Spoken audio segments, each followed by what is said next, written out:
Hello बच्चों, आज हम लोग क्लास 10th के फिजिक्स के सारे फॉर्मूले याद करेंगे और उसके बाद रिवाइज भी करेंगे।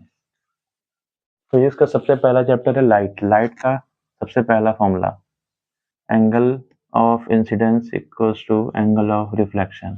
Angle I equals to angle R, जो कि हम लोग का लॉ ऑफ रिफ्लेक्शन का ही एक पार्ट है। दूसरा फॉर्मूला हम लोग बोलते हैं mirror formula. Mirror formula mirror formula क्या होता है? 1/f equals to 1/v plus 1/u, जहाँ f क्या है? फोकल लेंथ,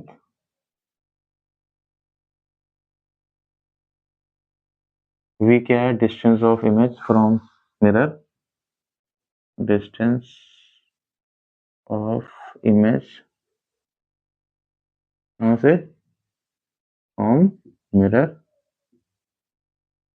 u क्या है? डिस्टेंस ऑफ ऑब्जेक्ट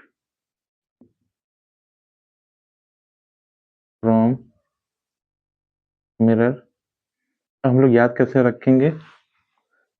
जैसे हम लोग ऑब्जेक्ट, सबसे पहले रे डायग्राम बनाने के लिए सबसे पहले ऑब्जेक्ट रखते हैं, उसके बाद इमेज बनती है। पहले क्या रखते हैं? ऑब्जेक्ट, फिर क्या बनती है? इमेज।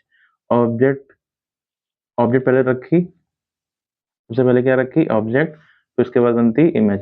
ऑब्जेक्ट की डिस्टेंस हम लोग मेजर करते हैं u से और इसको v से। कैसे याद करेंगे? जैसे ABCD में u आता है पहले, उसके बाद v आता है, ऐसे ही ऑब्जेक्ट पहले रखते थे, उसके बाद इमेज आती है। ऑब्जेक्ट पहले रखी, उसके बाद इमेज बनी। इस तरीके से ABCD में भी u पहले आता है, उसके बाद v आता है। तो डिस्टेंस ऑफ ऑब्जेक्ट को हम लोग u से डिनोट करेंगे, डिस्टेंस ऑफ इमेज को v से डिनोट करेंगे। उसी के बाद एक फॉर्मूला आ जाता है इसी में, r इक्वल्स टू 2f, जहाँ r क्या होती है? Radius of curvature. r क्या होती है? Radius of curvature. Radius of curvature और फोकल लेंथ में ये रिलेशन होता है। r क्या है? रेडियस ऑफ कर्वेचर, f क्या है? Focal length. ये दोनों का एक रिलेशन होता है आपस में। तीसरा फॉर्मूला था ये। चौथा फॉर्मूला मैग्निफिकेशन का formula, m equals to, m क्या है? मैग्निफिकेशन। फॉर्मूला क्या होगा? माइनस का v upon u। v distance of image from mirror, u distance of object from mirror. इसको हम लोग, एक और फॉर्मूला है इसी का ही, i अपॉन o। i क्या है और o क्या है? i है हाइट ऑफ इमेज, o है हाइट ऑफ ऑब्जेक्ट। ठीक है। पांचवा फॉर्मूला हम लोग पढ़ते हैं रिफ्रैक्टिव इंडेक्स के बारे में। रिफ्रैक्टिव इंडेक्स ये है रिफ्लेक्शन चैप्टर का। ये हम लोग अब आएंगे रिफ्रैक्शन में। रिफ्रैक्शन में लॉ ऑफ रिफ्रैक्शन में सबसे पहला फॉर्मूला जैसे ये था, आई को शुआ, इसमें में क्या होगा? Snell's law. उसको बोलते हैं sine I upon sine R. I क्या है? Angle of incidence. आर यहाँ पे एंगल ऑफ रिफ्रैक्शन है। एन यहाँ रिफ्रैक्टिव इंडेक्स है। एन क्या है? Refractive index. ठीक है। छठा फॉर्मूला ए एन जी। अगर इसको क्या बोलेंगे? Refractive index of glass with respect to air. अगर ए एन जी के, तो उसके बाद हम लोग रेसिबल कर देंगे तो हो जाएगा जी एन ए। मतलब refractive index of glass with respect to air is equal to the 1 upon refractive index of air with respect to glass। मतलब ए एन जी है, जी ने रेसिप्रोकल, इसका भी रेसिप्रोकल, इसका रेसिप्रोकल करेंगे तो इसका भी रेसिप्रोकल हो गया। ठीक है। छठा फॉर्मूला। सातवां फॉर्मूला क्या था? क्रिटिकल एंगल के बारे में पढ़ते हैं हम लोग फिर से। ए एन जी का फॉर्मूला होता है 1 upon sine C. 7 formula A N G फिर से वही, refractive index of glass with respect to air equal to 1 upon sine C, और सी क्या है यहाँ पे? Critical angle. ठीक है। आठवां फॉर्मूला। आठवां फॉर्मूला, जब हम लोग यहाँ पे दो मीडियम में चल रहे थे, ए और ग्लास, एयर और ग्लास, एयर और ग्लास, एयर ग्लास, फिर ग्लास से एयर। अब तीसरा मीडियम भी आ गया, मान लेते हैं एयर, ग्लास और आ गया वाटर। ठीक। तो डब्ल्यू एन जी क्या होगा? Refractive index of glass with respect to water. G last में लिखा है, इससे पहले लिख देना, यानी A N G upon A N W. इसको हम लोग दूसरे तरीके से ये ऐसा भी लिखा होगा 2 and 3, यानी थर्ड मीडियम, का refractive index with respect to first medium, formula फिर से 1n3/1n2, ये फॉर्मूला भी होता है। 8 का ही एक ही जैसे हैं ये। नाइन्थ फॉर्मूला हम लोग का लिखेंगे यहाँ पे लेंस फॉर्मूला। लेंस मेकर तो क्लास 12 में है। लेंस फॉर्मूला फिर से वही 1/f = 1/v, यहाँ पे -1/u होता है। क्या होता है? 1/v = 1/f = 1/v - 1/u। यहाँ पे प्लस था, यहाँ पे माइनस है। सिमिलरली ऐसे यहाँ पे मैग्निफिकेशन के फॉर्मूले -v/u था, इसके मैग्निफिकेशन के फॉर्मूले में क्या होगा? v/u = height of image and height of object. ये रिलेशन है। उसके बाद हम लोग आते हैं ह्यूमन आई चैप्टर में। ह्यूमन आई में मोस्टली 2 टाइप की डिसीज होती हैं, मायोपिया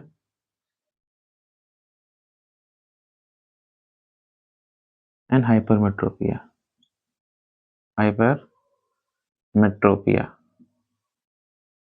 हाइपरमेट्रोपिया दूसरा नाम भी है शॉर्ट साइटेडनेस। क्या नाम है? शॉर्ट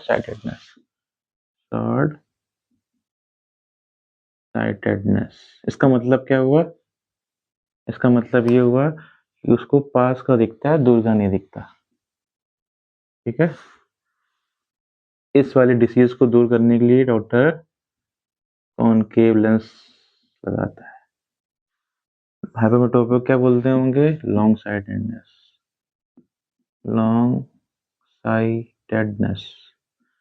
इसको दूर करने के लिए कौन सा लेंस लगाएंगे? Convex lens. अच्छा, एक डिसीज और होती है, उसको बोलते हैं हम लोग प्रेस बायोपिया। प्रेस बायोपिया में क्या होता है? ये मोस्टली बूढ़े लोगों में हो जाता है। ठीक है। तो उनको ना ही दूर का दिखता है, ना ही पास का दिखता है, तो उनके लिए बाईफोकल लेंस लगाया जाता है। बाईफोकल लेंस कैसे बनता है बताते हैं। बाईफोकल लेंस लगाया जाता है। बाईफोकल लेंस देखा होगा, जो बूढ़े लोग होते हैं उनके चश्मे में थोड़ा ऐसे नीचे से होता है, यानी ये होगा कॉन्वेक्स लेंस। इसको पास देखने के लिए यूज करते हैं, और वैसे भी पास देखना है तो हम लोग हाइपरमेट्रोपिया हुआ उसका मतलब, क्योंकि शॉर्ट साइटेडनेस में मतलब यहाँ पास का दिखता है लेकिन दूर का नहीं दिखता है, लेकिन यहाँ दूर का दिखता है तो पास का नहीं दिखता है। पास को दिखना है तो कॉन्वेक्स लेंस लगाएंगे, यानी कॉन्वेक्स लेंस बिल्कुल लिखा है। दूर का देखना होगा तो कॉनकेव लेंस लगाते हैं। ठीक है। उसके बाद लेंस के लिए ही पावर का फॉर्मूला, यानी नहीं कहते हैं कितने पावर का चश्मा है। ठीक है, तो वही प्रेस का फॉर्मूला होता है, पावर का फॉर्मूला 1/f। लेकिन ये f कब लगाएंगे, ये वाला फॉर्मूला कब लगाएंगे? जब फोकल लेंथ किसमें गिवन हो? मीटर में। एक फॉर्मूला इसी तरीके का सेंटीमीटर में गिवन हो तो पावर का फॉर्मूला हो जाएगा 100/f। ये कब होगा? जब सेंटीमीटर में होता है। पावर ऑफ लेंस की यूनिट क्या होती है? पावर ऑफ लेंस की यूनिट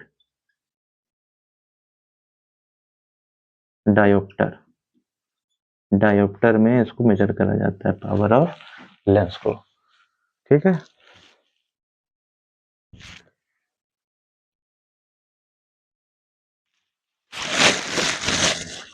अब लाइट चैप्टर में हम लोग न्यूमेरिकल सॉल्व करने की तरीके देखते हैं, कैसे हम लोग न्यूमेरिकल आसानी तरीके से सॉल्व करेंगे। खैर, उसके पहले हम लोग कुछ चीजें पता होनी चाहिए। जैसे फॉर्मूला पता था, मिरर फॉर्मूला में 1/f = 1/v + 1/u होता था। मैग्निफिकेशन का फॉर्मूला होता था क्या? -v/u and height of image and height of object. फिर से लेंस फॉर्मूला में बताया था, लेंस फॉर्मूला, ये मिरर फॉर्मूला, ये lens formula 1/f = v - 1/u, और m का फॉर्मूला क्या था इसमें मैग्निफिकेशन का? v/u and height of image and height of object. In r का फॉर्मूला क्या होता था? 2f। ठीक है। और लेंस में ही एक फॉर्मूला अभी और बताया था 1/f या 100/f। कब? जब सेंटीमीटर में गिवन, ये मीटर में गिवन। ठीक है। अगर हम लोग कॉनकेव लेंस के लिए फॉर्मूला न्यूमेरिकल यूज करेंगे, कॉनकेव लेंस या कॉनकेव मिरर दोनों में, या तो और कॉनकेव में, कॉन्वेक्स में तो यू, वी, एफ, ठीक, और आर। यू कॉनकेव में सब माइनस में होता है, ये भी माइनस में, ये भी माइनस में, ये भी माइनस में, ये भी माइनस में, ठीक है। कॉनकेव में सारी you, distance of object, distance of image, focal length, radius of curvature. इसमें यू माइनस में रहता है केवल कॉन्वेक्स में, बाकी सब प्लस में, बाकी सब प्लस में। तो ये सबका काम खत्म हो गया, बचा एम। एम क्या होता है? मैग्निफिकेशन। मैग्निफिकेशन अगर पॉजिटिव आ रही है तो समझ जाना कि जो इमेज है वो वर्चुअल है एंड इरेक्ट है। मैग्निफिकेशन अगर नेगेटिव आ रही है तो समझ जाना इमेज रियल है एंड इन्वर्टेड है। आर का काम हो गया, सबका काम पावर। पावर अगर माइनस में आ रही है, अच्छा पावर अगर माइनस में है, एफ माइनस में, तो कॉनकेव लेंस, और कॉनकेव लेंस किसमें लगाते थे? मायोपिया में। तो कॉनकेव अगर एफ पी माइनस में आ रहा है, पी माइनस में आ रहा है तो समझ दो, इसमें इस चीज से दो चीजें समझेंगे हम लोग। पावर माइनस में है यानी हम लोग क्या लगाएंगे? ये कौन सा लेंस लगाया होगा? Concave lens. और कॉनकेव लेंस के लिए कौन किस डिसीज को दूर करता है? मायोपिया। पी अगर पॉजिटिव हुआ तो इसको भी दो चीजें समझेंगे हम लोग। उसमें हम लोग कौन सा लेंस लगाएंगे? लगा होगा कॉन्वेक्स लेंस। अगर कॉन्वेक्स लेंस लगाइए तो कौन सा डिसीज? हाइपर मेट्रोपिया। ये कहानी है। एक स्पेशल कंडीशन और भी है कि जैसे जैसे एक लाइन लिखी हो कि जिस तरफ ऑब्जेक्ट है उसी तरफ इमेज है। ऑब्जेक्ट हमेशा कैसे रहती है? माइनस साइड में। जिस तरफ ऑब्जेक्ट मतलब जिस तरफ ऑब्जेक्ट है उसी तरफ इमेज। तो ऐसी कंडीशन में यू भी माइनस में रहेगी एंड वी भी माइनस में रहेगी। किस कंडीशन में? एक स्पेशल कंडीशन में। स्पेशल कंडीशन वो भी क्या होगी? Same side image as well as object.